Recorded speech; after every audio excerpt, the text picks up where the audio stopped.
नमस्कार, मैं कीर्ति बात कर रही हूँ वडोदरा गुजरात से। मैं मास्टर न्यूमरोलॉजिस्ट हूँ और मेरे अपने कई न्यूमरोलॉजी के क्लासेस, कोचिंग और कंसल्टेशन चलता रहता है। भारत भर में और भारत के बाहर भी काफ़ी जगह पे मेरे स्टूडेंट हैं।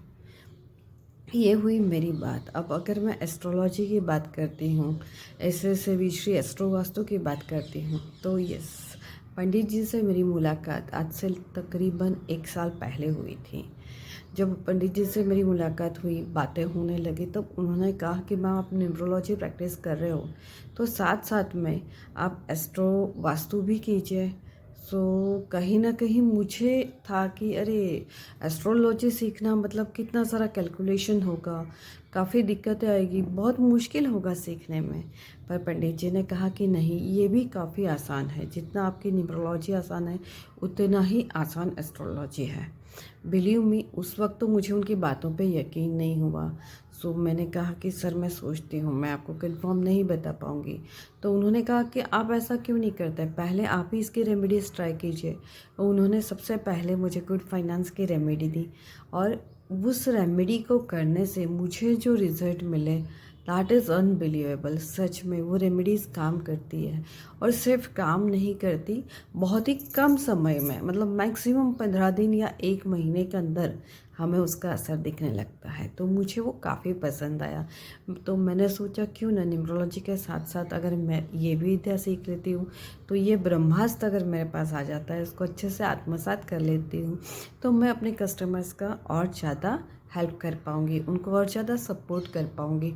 सो मैंने इसे सीखने का निर्णय लिया। और पंडित जी से सीखना मतलब अपने आप में एक वरदान है। पंडित जी बद्रीनाथ से है और उनके घराने को आदिगुरु शंकराचार्य का आशीर्वाद है, जिससे चलते ये वो ज्ञान है जो पंडित जी के हिसाब से सिर्फ श्रुति और स्मृति का ज्ञान है। ये कहीं पे रट्टा मारने का या याद कर लेने का ज्ञान नहीं है। ये आपको समझना है, दिमाग में बिठाना है और बस ये काम करता है। सो मैंने उनसे पहले एस्ट्रो वास्तु सीखा, फिर मैंने उनसे मोबाइल न्यूमरोलॉजी सीखी, शिव सरोदय सीखा। दिवाली के टाइम में पंडित जी ने हमें लक्ष्मी उपासना के बारे में भी सिखाया था और साथ साथ श्राद्ध पक्ष में पितृतर्पण भी सीखा था। ये सारी चीज़ें सीख के, उनको यूटिलाइज करके, उनको अपने व्यवहार में लाके मेरी ज़िंदगी में तो बहुत बहुत फ़ायदा हुआ है। सिर्फ मेरी नहीं बात करूँगी दोस्तों, मेरी पूरी फैमिली की बात कर रही हूँ। मेरी पूरी फैमिली, मेरे बच्चों के लाइफ में इतना पॉजिटिव चेंज आया है, जो आदिगुरु शंकराचार्य जी की कृपा और पंडित जी के आशीर्वाद से हमें मिला है, वो अमूल्य है। तो ऐसा बढ़िया ज्ञान हर किसी को मिले, इसकी मैं कामना करती हूँ। इसीलिए आज ये वीडियो बना रही हूँ, ताकि ये चीज़ सभी तक पहुँचे। तकरीबन 1 साल से इसकी प्रैक्टिस कर रही हूँ। काफ़ी लोगों को अच्छे पॉजिटिव रिजल्ट मिले हैं। मेडिकल न्यूमरोलॉजी या फिर मेडिकल हिसाब से, मेडिकल टर्म से भी अगर हम देखने जाते हैं, तो जो क्लाइंट्स को काफ़ी सालों से हेल्थ चैलेंजेस है, कुछ ऐसे चैलेंजेस है जिसको हम क्लिनिकल डिसीज बोल सकते हैं, या जो वी कैन से कि कैंसर है, या फिर और भी कोई चैलेंजिंग डिसीजेस है, ऐसे डिसीजेस में भी इस विद्या से काफ़ी फ़र्क पड़ता है। मेरे अपने एक क्लाइंट के बेटी को माइनर थैलेसीमिया था और लास्ट 12 साल से वो लोग ट्रीटमेंट ले रहे थे, फिर भी कोई फ़ायदा नहीं हो रहा था। इसी रेमेडी से उन्होंने मेरे से रेमेडी ली और 4 महीने में उनके बेटी के रिपोर्ट्स इतने बढ़िया आए, इतने अच्छे आए कि उनके लिए ये एक चमत्कार था। पर दोस्तों, ये चमत्कार नहीं है, ये विद्या है। ये एस्ट्रो वास्तु की विद्या है, ये आदिगुरु शंकराचार्य की विद्या है। इस विद्या को जान के, उस पर अमल करके हम सारे ग्रह नक्षत्र या परमेश्वरी ईश्वरीय जो शक्ति है उसका आशीर्वाद पा सकते हैं और ये चमत्कार हो सकता है।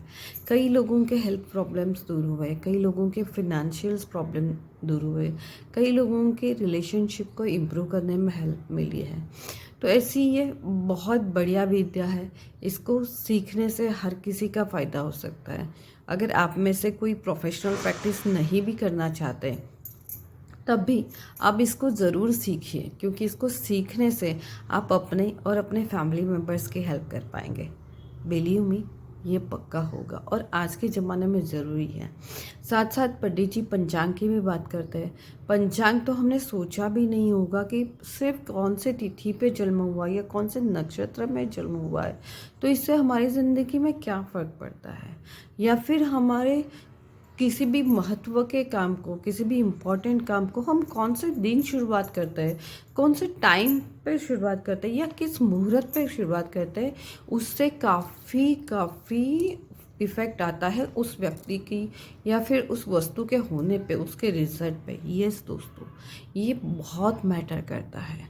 इसके साथ साथ हमें ये भी पता चलता है कि इतने सारे देवताओं में से हमें कौन से देवता की आराधना करनी चाहिए, कौन से देवता की आराधना करने से हमें चीज़ें, हमारी ज़िंदगी का सुख, हमारे फैमिली की खुशी काफ़ी आसानी से मिल जाएगी। तो वो कौन से देवता है, वो कौन सा मंदिर है जहाँ हमें विज़िट करना है, ये सभी चीज़ें हमें इस विद्या से जानने को मिलती है।